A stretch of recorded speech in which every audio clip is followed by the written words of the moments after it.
मैं आपका दोस्त Karan Singh Dhankhar political plus news की तरफ से आज आए हैं अनुराग ढांडा जी के ऑफिस पर और ये अभी निकलने वाले हैं चुनाव प्रचार के लिए।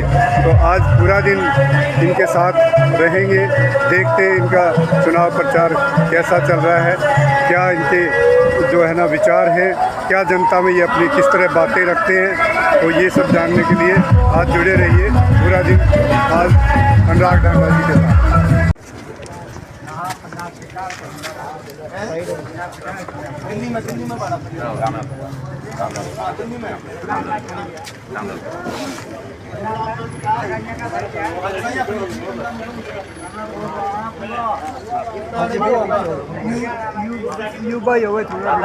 हाँ जी ये झाड़ू चलानी है क्या? ठीक है बढ़िया।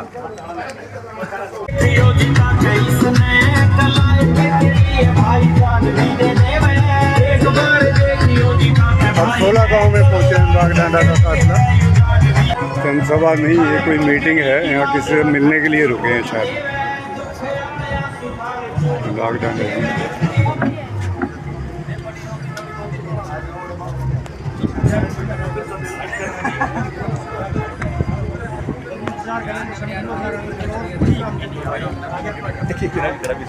ये नाम भाई अपना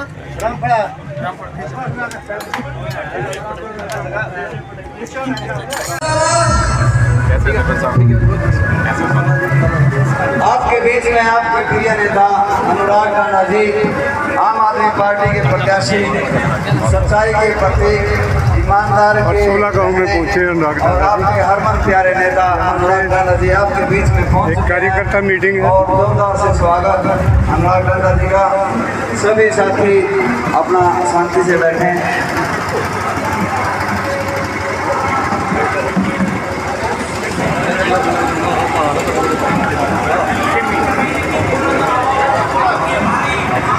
आपके अनुराग जी के स्वागत में एक अपना गीत पेश कर रहे हैं गायक।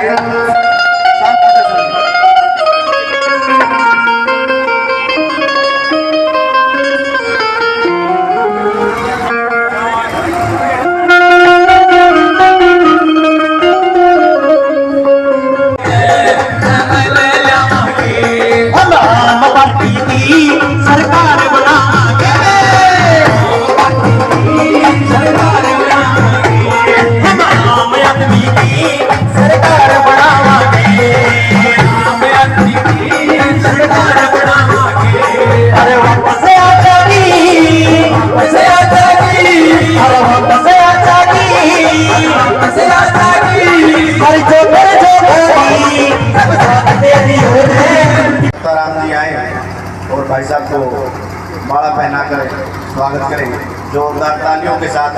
और मेरे जो सम्मानित बुजुर्ग हैं उनसे भी निवेदन है कि एक बार आप लोग जो खड़े हो गए हाथ लगाने के बाद।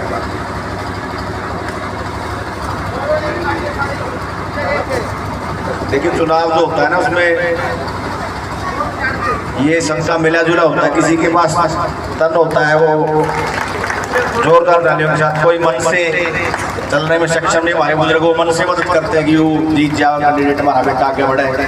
कोई जो धन देने में सक्षम हो धन से करता है, तो सबका एक मिला जुला वो होता है। तो जो आएगा अपने भाइयों से चर्चा करने से बात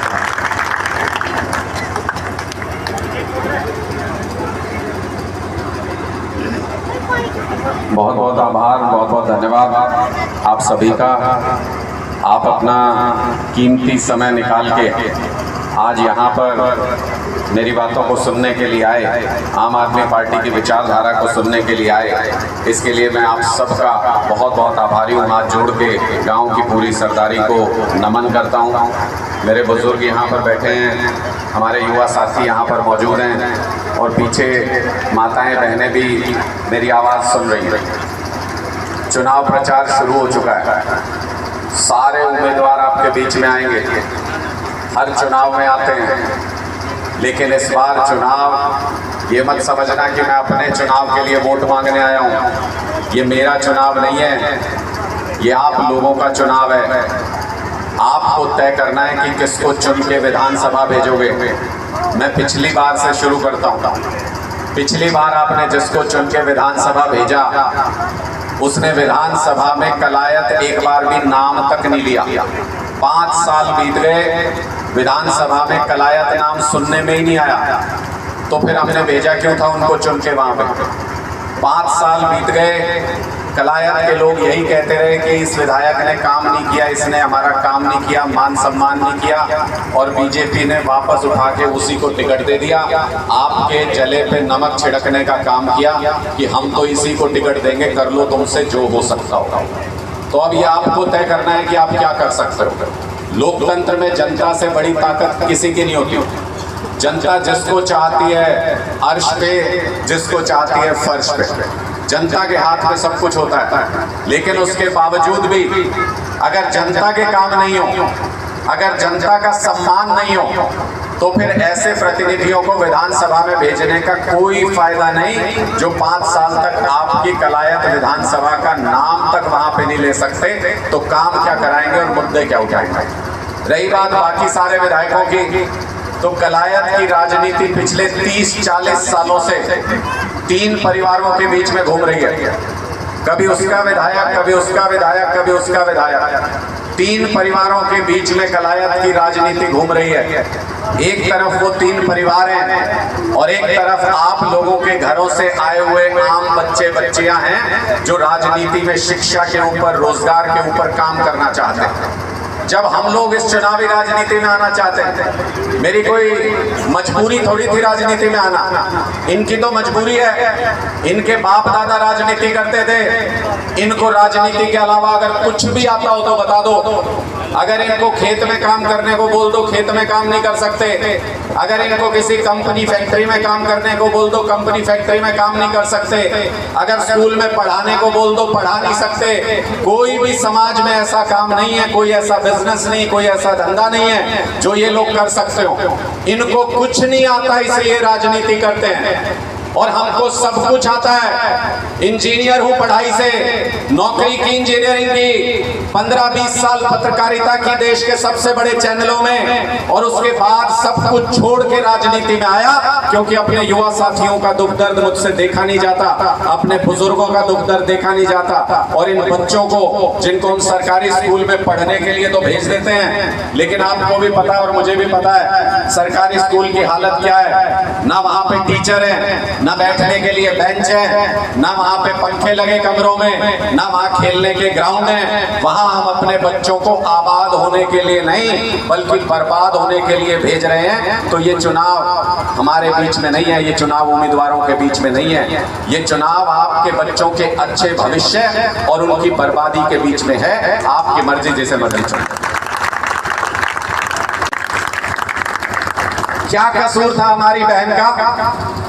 अगर वो शिक्षा के नाम पे राजनीति करना चाहती थी, अगर वो एक आम घर से निकल के वो भी ये चाहती थी मैं अपने लोगों की सेवा कर सकूं, अगर वो युवाओं के रोजगार के लिए संघर्ष करती थी, तो उसका क्या कसूर था? लोकतंत्र में सबको अधिकार है कि वो चुनाव लड़ सके। लोकतंत्र में आम घर से निकल के भी मुख्यमंत्री बन सकता है, कोई भी विधायक बन सकता है। लेकिन एक योद्धा डियाड़ा इसमें देख लो, क्या बकवास बात कर रहा है। अपने घर की बहन बेटियों को भी इसी तरीके से बोलते हैं क्या ये लोग? इनकी हिम्मत कैसे हुई? अगर आम घर की कोई लड़की अगर राजनीति करना चाहती है, स्कूल कॉलेज के मुद्दे पर, पढ़ाई के मुद्दे पर, रोजगार के मुद्दे पर, तो हमारी बहन बेटियों के ऊपर ये उल्टी सीधी भाषा में, भद्दी भाषा में कमेंट करेंगे। ये कमेंट करने की हिम्मत इनके अंदर इसलिए आती है क्योंकि हम जात पात की राजनीति करते हैं। अनुराग ढांडा पहुंचे हैं खेड़ी शेरू गाँव में पहुंच चुके हैं। आप ज्यादा से ज्यादा संख्या में गांव की चौपाल में पहुंचकर अपने प्रिय नेता के विचार सुने और जलसे की सभा बढ़ाएं। आपके प्रिय नेता अनुराग ढांडा, आम आदमी पार्टी, भाई अनुराग ढांडा, भाई अनुराग ढांडा, आपके प्रिय नेता आपके बीच में पहुंच चुके हैं। आप ज्यादा से ज्यादा संख्या में गांव की चौपाल में पहुंचे। जितने भी साथी भाग रहे हैं कृपा कराने का कष्ट करें। हम आपके प्रिय नेता अनुराग ढांडा आपके बीच में पहुंच चुके हैं। सभी साथी कराने का कष्ट करें।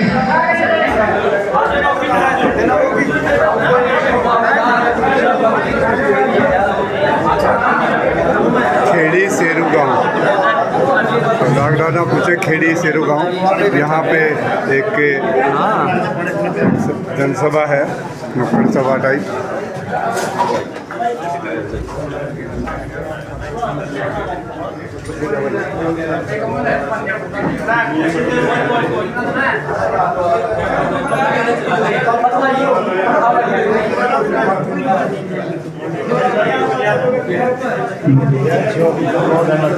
गाँव हुसैन खैरी की तरफ से राम जी अनुराग ढांडा जी का स्वागत। क्या यहाँ पे बिजनेस नहीं आ सकते? क्या यहाँ कंपनियाँ नहीं आ सकती इस इलाके में? क्या यहाँ पे अच्छे स्कूल और अस्पताल नहीं बन सकते इस इलाके में? बिजली पानी की सुविधाएं देना कोई गलत बात है क्या? तो यहाँ के लोग इन सारी सुविधाओं से दूर क्यों हैं? ये सारे सवाल लोगों के बीच में रखते हैं और मुझे लगता है कि लोगों को भी ये पहली बार नज़र आ रहा है कि कोई तो पार्टी है, कोई तो नेता है जो स्कूल, अस्पताल, बिजली, पानी, रोजगार के मुद्दे पे चुनाव लड़ने के लिए आया। पहले तो ये जात पात के नाम पे, धर्म के नाम पे, ऊंच नीच के नाम पे, गरीब अमीर के नाम पे, पता नहीं किन किन चीज़ों में बांट के आज तक चुनाव लड़ते आए, विवाद पैदा करके चुनाव लड़ते आए।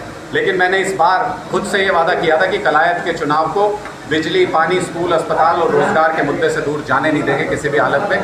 और मुझे खुशी है कि कलायत के लोगों ने इन मुद्दों को स्वीकार किया है और इन्हीं मुद्दों पे चर्चा चल रही है। वो 3 परिवार कौन से हैं अनुराग जी, जो लग रहा है आपको कि लंबे टाइम से कलायत पर कब्जा है? नहीं, ये तो कलायत का कोई व्यक्ति नहीं है जो ना जानता हो। आप मुझे बता दो, रामपाल माजरा जी और ये जयप्रकाश जी और ये कमलेश ढांडा जी, इन 3 परिवारों के बीच में 30-40 साल की राजनीति देखी। इन 3 परिवारों के बीच में घूम रही है बार बार कभी कोई भी, और तीनों की सब सरकार में रह ली, सबकी सरकार आ ली। लेकिन उसके बावजूद भी अगर यहाँ काम नहीं हुआ तो रिजेक्टेड माल है ना ये तीनों के तीनों। फिर उसके बाद ये तीनों को रिजेक्ट करके लोग इस बार ऐसी अच्छा, उसके बाद मुझे इस बात पे भी हैरानी होती है कि अगर कोई नया आदमी, कोई आम परिवार से कोई निकल के कोई बेटा या बेटी अगर राजनीति में आना चाहते हैं तो इनके पेट में इतना दर्द है, ये उनको अपशब्द बोलते हैं, उनको गालियाँ देते हैं। हमारी बहन बेटियाँ गालियाँ खाने के लिए नहीं है।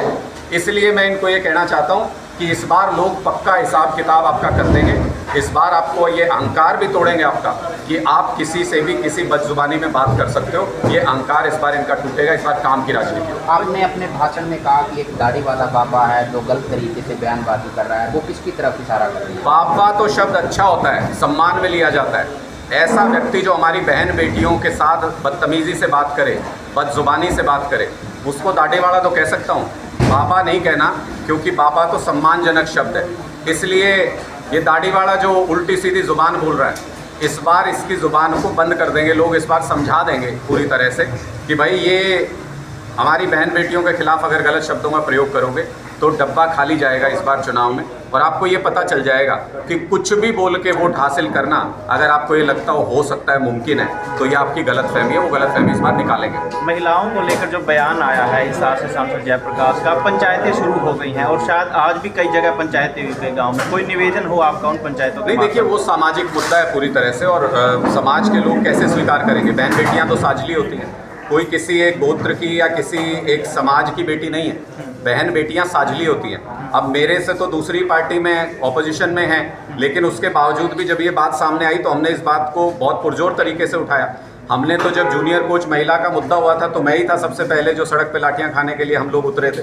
हम लोगों ने तो दिल्ली में अगर पहलवान बेटियों को सड़कों पे घसीटा गया तो हम ही ने आवाज़ उठाई थी सबसे पहले उसके लिए। बहन बेटियों का मान सम्मान के साथ खिलवाड़ बर्दाश्त नहीं कर सकते किसी भी हालत में, अंजाम चाहे जो। अगर बहन बेटियों का ही हम अपमान बर्दाश्त कर लेंगे तो फिर जीने का फ़ायदा क्या? तो फिर इस जीवन में रखा क्या? शुक्रिया। गाँव पहुँच चुके हैं।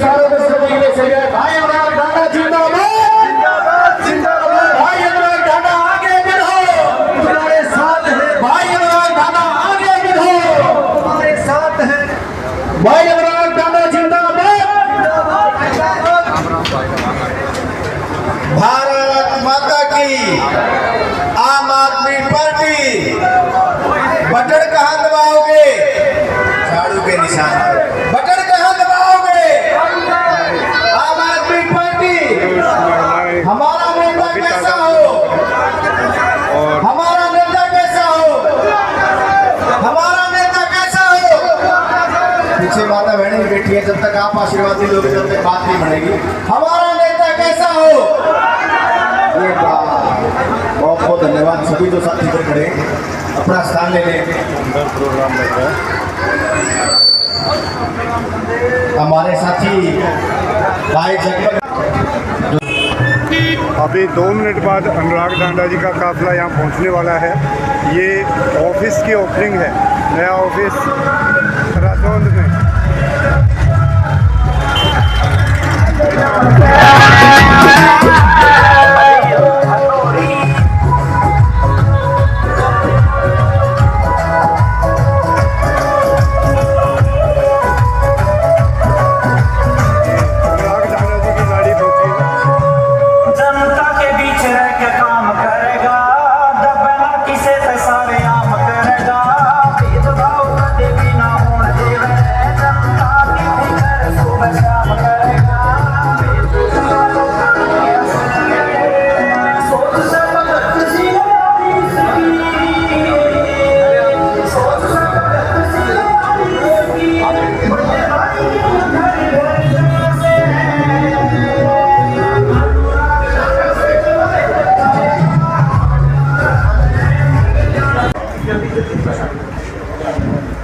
ओम शांताकारं बुद्धगसेनं पद्मनाभं सुरेश्वरं विश्वधारं जगत्सादृशं मेघवर्णं समानं लक्ष्मीकान्तं कमलनयनं योगवेदानगम्यं वन्दे विष्णु भव्यं सर्वलोकैकनाथम् ओम पवित्रवासरवसन्तुवायस्मरेण पुण्डरीकाक्षस्य वेवन्तिसुते पुण्डरीकाक्षनाथमां आचक्रणायितः ईश्वरं बाधवं नारायणाय नमः हस्तौ वृक्षालयस्य गोविन्दाय नमः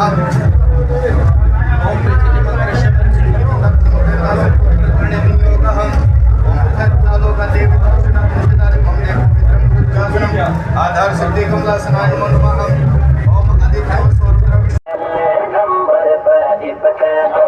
अभी हम आज के चौथे के 5वें डेस्टिनेशन पर पहुंच रहे हैं। ये कोटला गांव है कलायत विधानसभा का, और यहाँ पे चंद अक्षरों बाद अनुराग ढांडा जी पहुंचने वाले हैं। अनुराग ढांडा की यहाँ पे एक नुक्कड़ सभा है, तो आइए जो है ना मिलते हैं लोगों से। कोटला गांव के लोगों का क्या कहना है इस विधानसभा चुनाव के बारे में, उनकी क्या राय है, ये जानने की कोशिश करते हैं। हाथ जोड़कर विनती है, हरिजन चौपाल में ज्यादा से ज्यादा संख्या में पहुंचने का कार्य करें। भाई अनुराग ढांडा को देहात मजबूत करने का कार्य करें। आपके गांव की हरिजन चौपाल में भाई अनुराग ढांडा पहुंच चुके हैं। आप ज्यादा से ज्यादा संख्या में ग्रामवासियों से हाथ जोड़कर विनती है कि ज्यादा से ज्यादा संख्या में पहुंचने का कार्य करें।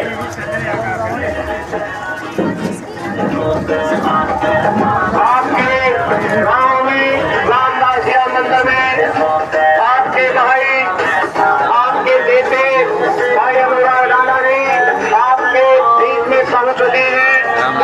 आप ज्यादा से ज्यादा संख्या में पहुंचने का कार्य करें। सभी ग्रामवासियों से हाथ जोड़कर विनती है कि आप ज्यादा से ज्यादा संख्या में रामदासिया मंदिर में पहुंचने का कार्य करें। भाई अनुराग ढांडा ने जिंदाबाद जिंदाबाद।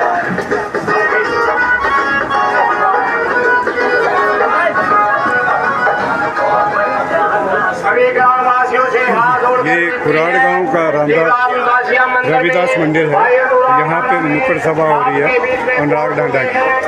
अनुराग ढांडा कलायत विधानसभा से आम आदमी पार्टी के प्रत्याशी हैं। अपने छोटे भाई चलता हुआ सूरज और चमकते हुए सितारे के विचार सुनने पहुंचे। सभी ग्रामवासियों से हाथ जोड़कर विनती है कि रामदासिया मंदिर में आपके बेटे युवा साथी भाई अनुराग ढांडा पहुंच चुके हैं। आप ज्यादा से ज्यादा संख्या में पहुंचने का कार्य करें। धन्यवाद।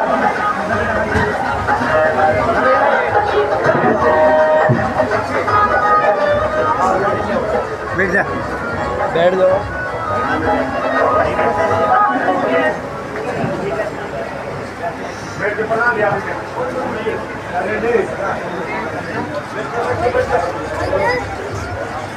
रामपुरा में पहुंचने पर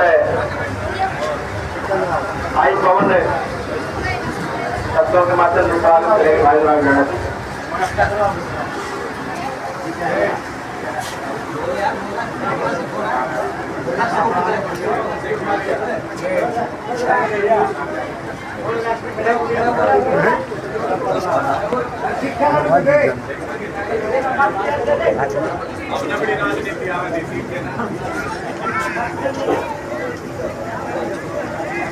हेलो, देखिए चार ले ले। जितने भी ग्रामवासी मेरी आवाज को सुन रहे हैं, माताएं, बहनें, बुजुर्ग, नौजवान साथी और बच्चे,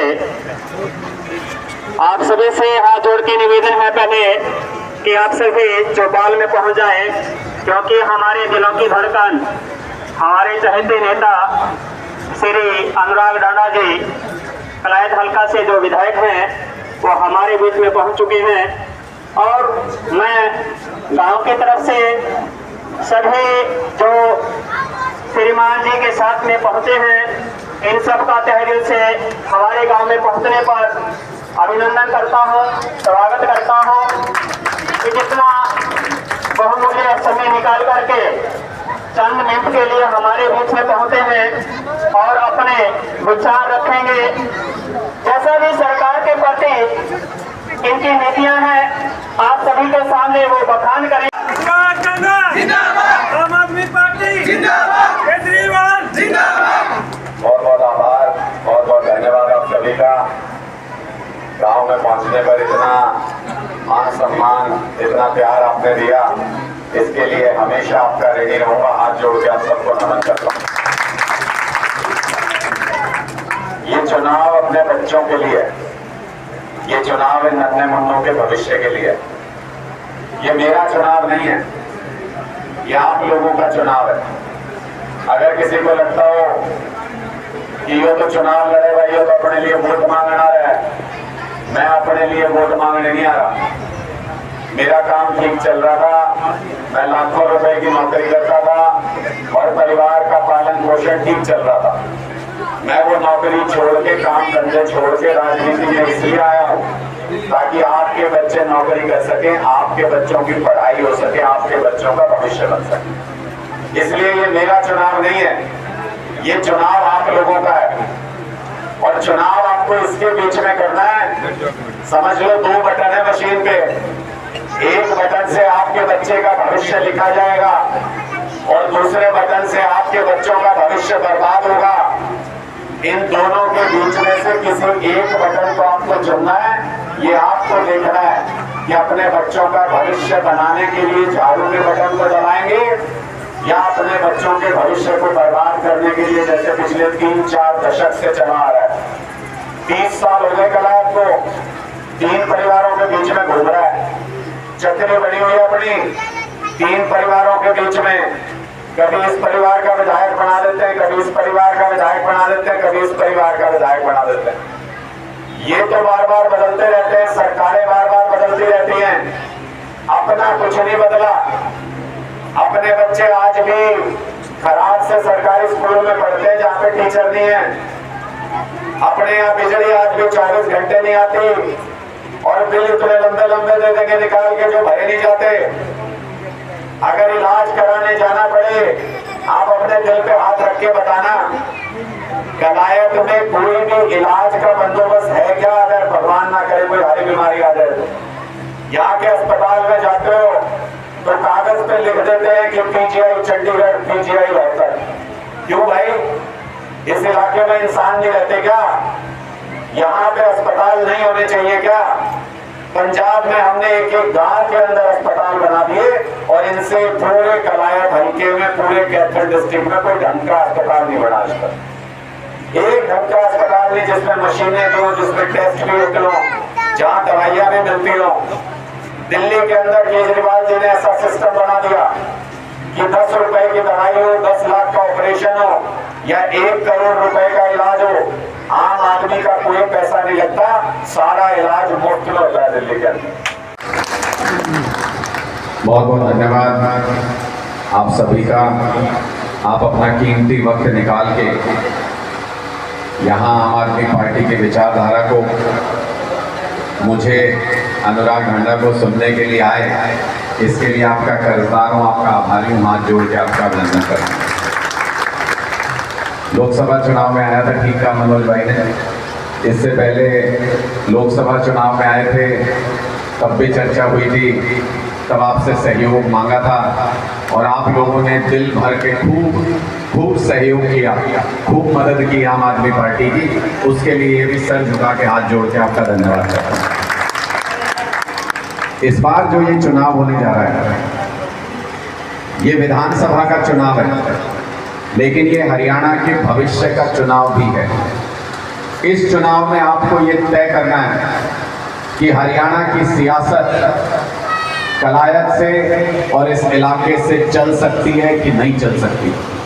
ये आपके हाथ में है।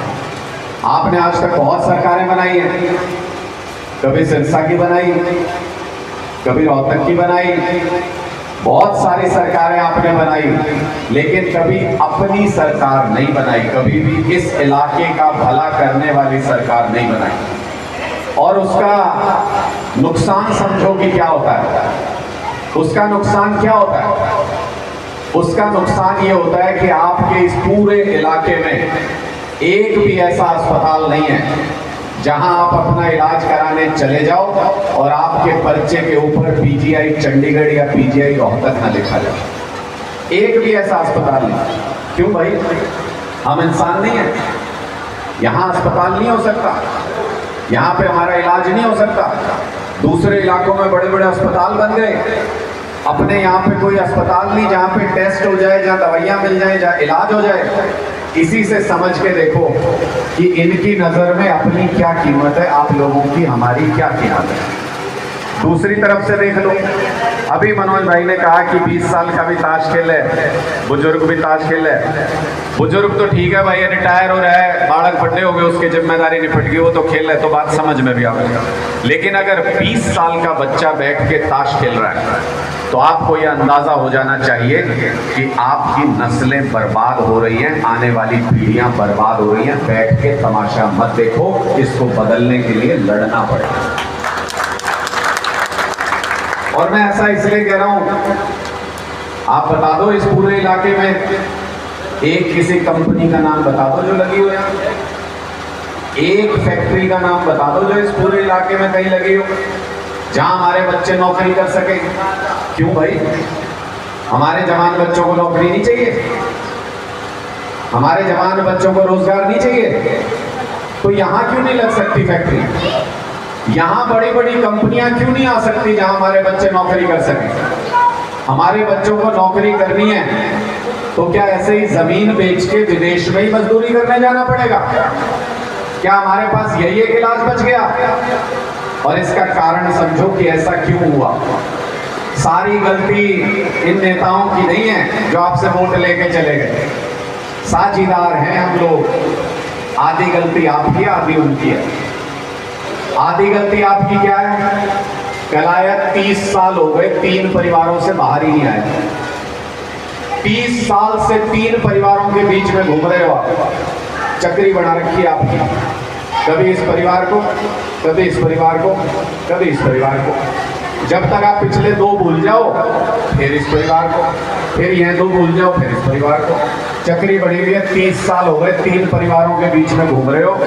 हुआ कुछ नहीं, हुआ कुछ नहीं। ना स्कूल बने, ना अस्पताल बने, ना बिजली ठीक हुई, ना पानी ठीक हुआ। पूरे के पूरे कलायत की हालत 2 लाइन के अंदर बता सकता हूँ। 2 लाइन में कलायत की हालत समझ में आती है। पीने का पानी घर तक आ नहीं रहा और गंदा पानी गांव से बाहर जा नहीं रहा। किसी गांव को देख लो, ये 2 लाइन के बीच में सारी जिंदगी सिमट गई हमारी। लोग पहुंच गए चांद पे, हम अभी तक नाली की लड़ाई लड़ रहे हैं। तो फिर हमारे बच्चे तरक्की कैसे करेंगे? इसलिए अब सोचने का वक्त है। अगर तो नई दिशा में चलना है, नई राह पे चलना है, ये मत सोचना मैं अपने लिए वोट मांगने आया हूं। मैं समझाता हूं आपको कि क्यों मैं अपने लिए वोट मांगने नहीं आया। मेरे पास और भी काम धंधे थे। राजनीति मजबूरी में नहीं कर रहा हूं। दूसरे किसी नेता को उठा के देख लो इस इलाके के, मजबूरी में राजनीति कर रहा है क्योंकि कुछ और करना नहीं आता। पढ़े लिखे नहीं है, नौकरी नहीं कर सकते, काम धंधा नहीं कर सकते, बिजनेस नहीं कर सकते। बाप दादा ने सिर्फ राजनीति करनी सिखाई है, इसलिए मजबूरी में राजनीति कर रहा है, करना कुछ नहीं आता।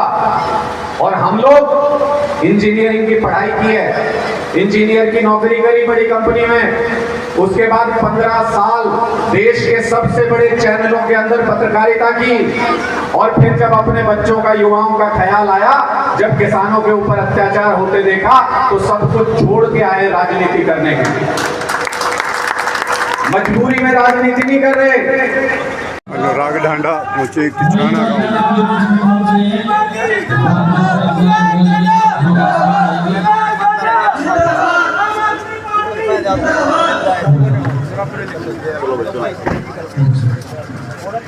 सभी संवेदना भाई बैठ जाएं आराम से। सभी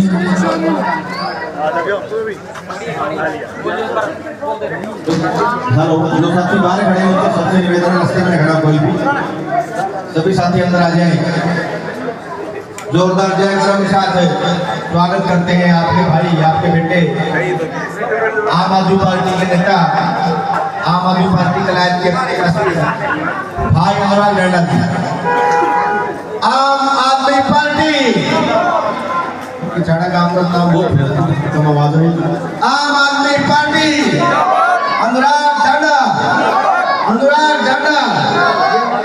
इसके रास्ते में खड़े हो गई, यहाँ क्या जाओ, दरवाजे में कोई साथी रख रहा हो, थोड़ा सा लेट के लिए चाहेंगे हो ही जाते हैं, क्योंकि चाहने वाले इतने भाई साहब के घर घर चाय पानी करने वाले कहते थे हमारे घर भी आना है। सभी से निवेदन है जो बाहर खड़े भाई साहब, जितने भी छाना गांव के निवासी थे आए हुए सारे के सारे कृपया भाई साहब का स्वागत करें। और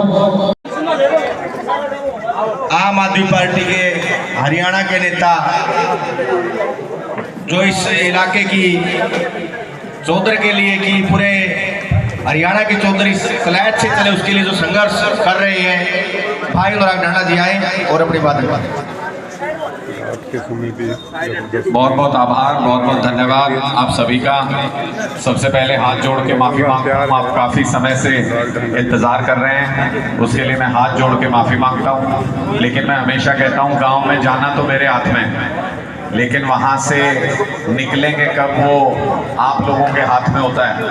लोग इतना प्यार दे रहे हैं, इतना सम्मान दे रहे हैं, अपने अपने घर ले जाना चाहते हैं कि 2 मिनट के लिए आ जाओ, सिर्फ अपने घर आ जाओ, क्योंकि ये बदलाव की राजनीति लोगों के दिल में बस रही है धीरे धीरे, इसलिए वो समय निकालना पड़ता है, मजबूरी है। कोशिश करेंगे कि आगे के जो कार्यक्रम बनाए उनको और अच्छे से कर सकें और आप लोगों का इंतज़ार कम से कम हो, इसकी कोशिश करेंगे। आज के लिए मैं आप लोगों से माफ़ी मांगते हुए अपनी बात की शुरुआत करता हूँ। लेकिन जिस तरीके का ये चुनाव बनता जा रहा है, आप लोग ये समझ लीजिए कि ये हरियाणा की राजनीति को बदलने वाला चुनाव है। इसको आम विधानसभा चुनाव मत समझिएगा। कलायत का चुनाव इस बार ये तय करेगा कि हरियाणा की राजनीति में उत्तर हरियाणा के इस इलाके की चलेगी कि नहीं चलेगी, यहाँ पे काम होंगे या नहीं होंगे। मैं एक उदाहरण देके आपको समझा देता हूँ। जैसे भगवान ना करे घर में कोई आरी बीमारी आ जाए और आप इलाज कराने के लिए अस्पताल चले जाओ, मैं आपसे ही पूछता हूँ क्या होता है वहाँ अस्पताल में? कोई इलाज मिलता है क्या? यहाँ एक कागज के ऊपर लिखा जाता है पीजीआई चंडीगढ़, पीजीआई रोहतक। क्यों भाई, हम इंसान नहीं है? यहाँ पे अच्छे अस्पताल नहीं हो सकते? यहाँ इलाज अच्छा क्यों नहीं मिलना चाहिए? हम लोग वोट नहीं देते, हम लोग विधायक नहीं चुनते, हम लोग सरकार नहीं बनाते। कसूर क्या है हमारा? कसूर सिर्फ इतना है कि हमने सरकारें तो बनाई लेकिन दूसरों की बनाई, कभी अपनी सरकार नहीं बनाई। इस बार ये संघर्ष शुरू होने जा रहा है पूरे हरियाणा के अंदर कि अपनी सरकार बनाओ तब अपने काम होंगे, नहीं तो ये अपने अपने घर भरते रहेंगे, इन्हीं के काम होंगे, हमारे काम नहीं होंगे। आपके काम करा सके। मैं कई बार सोचता हूं कि कलायत में पहला काम क्या करूंगा। अगर लोगों ने आशीर्वाद दे ही दिया, मान लो, हम तो वैसे बहुत बड़े नेता नहीं, हम तो आम घर से आए, आप ही के परिवारों के बच्चे हैं इसी तरह से, लेकिन एक फर्क है हमारे में और इन नेताओं के परिवारों में। इन 3 परिवारों में और मुझ में एक फर्क है जो मैं आज आपके बीच में बता रहा हूं। इनको कुछ और नहीं आता, इसलिए राजनीति करते हैं। कुछ और काम नहीं कर सकते, स्कूल में पढ़ा नहीं सकते, कंपनी में नौकरी नहीं कर सकते, कोई काम धंधा बिजनेस नहीं कर सकते। बाप दादा ने सिर्फ एक ही चीज सिखाई है, राजनीति है, राजनीति ही कर सकते हैं और कुछ नहीं आता इन्हें। और हमको सब कुछ आता है। इंजीनियर की नौकरी करके आया हूं, 15-20 साल देश के सबसे बड़े चैनलों में पत्रकारिता की है, उसके बाद अपनी नौकरी छोड़ के राजनीति में आए हैं। यानी हमको बाकी सब कुछ भी आता है, राजनीति मजबूरी में नहीं कर रहे, मर्जी से कर रहे हैं और मर्जी से राजनीति कर रहे हैं। इसलिए 24 घंटे अपना वक्त समाज को देने के लिए प्रण ले रखा है कि मर सकते हैं लेकिन किसी का कोई फोन कॉल मिस हो जाए, किसी का कोई काम मिस हो जाए, ये नहीं होने दूंगा अपने जीवन के अंदर। आज भी नहीं होने देता, आज भी नहीं होने देता। इतना फर्क है हमारे बीच में कि ये कुछ और काम नहीं कर सकते, इसलिए राजनीति कर रहे हैं और हमको बाकी काम भी आते हैं, राजनीति आपके बच्चों के भले के लिए कर रहे हैं। ये फर्क हमारे बीच में। तो सोगरी की तरफ से पकड़ी बनाई गई है। शानदार स्वागत।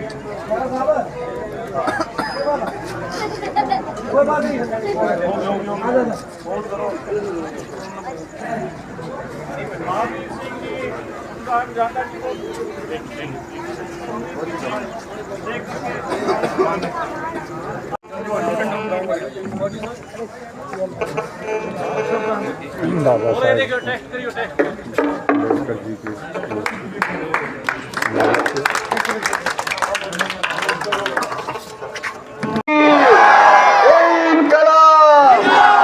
आम आदमी पार्टी, अरविंद केजरीवाल। बहुत बहुत आभार, बहुत बहुत धन्यवाद आप सभी का, बहुत बहुत आभार।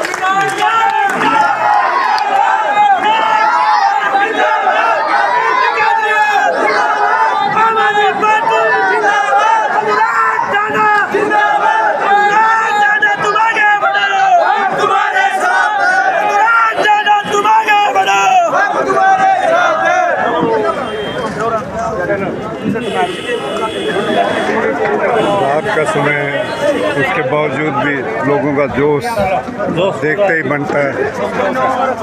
खूब प्यार बरस रहा है अनुराग ढांडा के ऊपर। तो ये सोंगरी गांव की सभा थी। अब इसके बाद एक सभा और बता रहे हैं गुलियाना गांव में, तो चलते हैं उनके साथ गुलियाना गांव।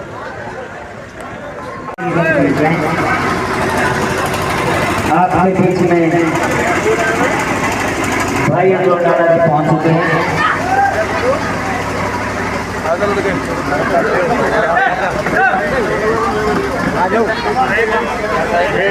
भाई मैं भाई की चापा को बोलूँगा कि चापा भाई की चापा अनुराग जी को पकड़ी बैठ करेंगे। भाई की चाप से आ जाइए, पकड़ी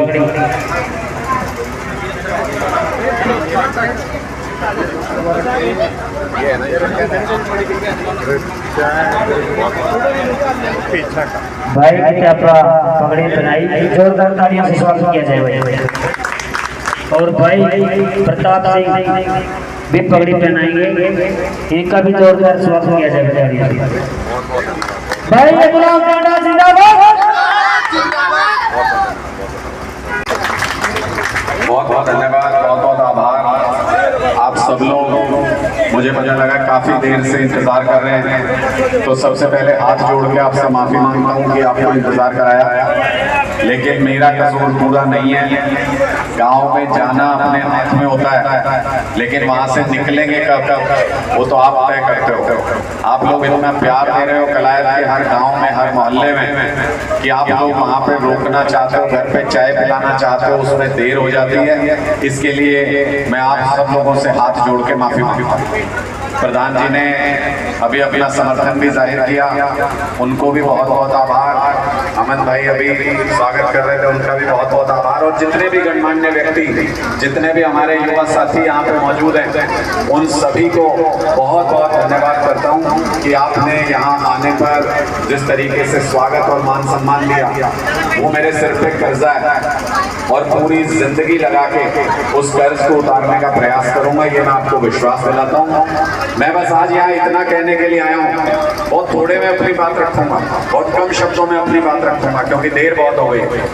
मैं यहाँ ये कहने के लिए आपको आया हूँ कि ये चुनाव हरियाणा के भविष्य की राजनीति कैसी होगी, ये वो तय करने वाला चुनाव है। आप इसको एक विधायक का चुनाव मत समझना। विधायक का चुनाव तो हर 5 साल में होता है, लेकिन इस चुनाव से यहाँ पर यह तय होगा कि हरियाणा की राजनीति में कलायत का दखल कितना होगा कि नहीं होगा। मैं ऐसा क्यों कह रहा हूँ भाई, 30 साल हो गए, 3 परिवारों को आप बार बार चुनते आ रहे हो। चेक करके देख लेना, जो युवा साथी होंगे उनको चेक करना पड़ेगा, जो बुजुर्ग होंगे वो जानते हैं। 30 साल से 3 परिवारों के बीच में घूम रही है कलायत की राजनीति। चक्री बड़ी हुई आप लोगों की, एक बार एक परिवार को वोट देते हो, फिर दूसरे को देते हो, फिर तीसरे को देते हो। जब तक तीसरे को देते हो तब तक पहले ने क्या किया था आपके साथ वो भूल जाते हो, फिर पहले का नंबर आ जाता है। कई बार नंबर आ गए इनके। 30 साल से 3 परिवारों के बीच में घूम रही कलायत की राजनीति, लेकिन क्या भला हुआ? आपको क्या मिला? आपके बच्चों को क्या मिला? क्या आपके बच्चों की पढ़ाई के लिए अच्छे स्कूल हैं गांव में? क्या उनमें टीचर पूरे हैं? बैठने के लिए बेंच है? ग्राउंड है अच्छा खेलने के लिए? तो फिर किस लिए विधायक चुन रहे थे? ये सब तो चलो बाद की बातें हैं। 5 साल पहले जिस विधायक को आपने चुन के भेजा था, उस विधायक ने 5 साल तक कलायत का नाम ही नहीं लिया विधानसभा में। चेक करके देख लेना, ये युवा साथी खड़े मोबाइल चलाते हैं, YouTube पे ढूंढ के देखना। 5 साल विधानसभा में कलायत नाम ही नहीं लिया। अरे समस्या तो बाद में बताएंगे, नाम ही नहीं लिया 5 साल।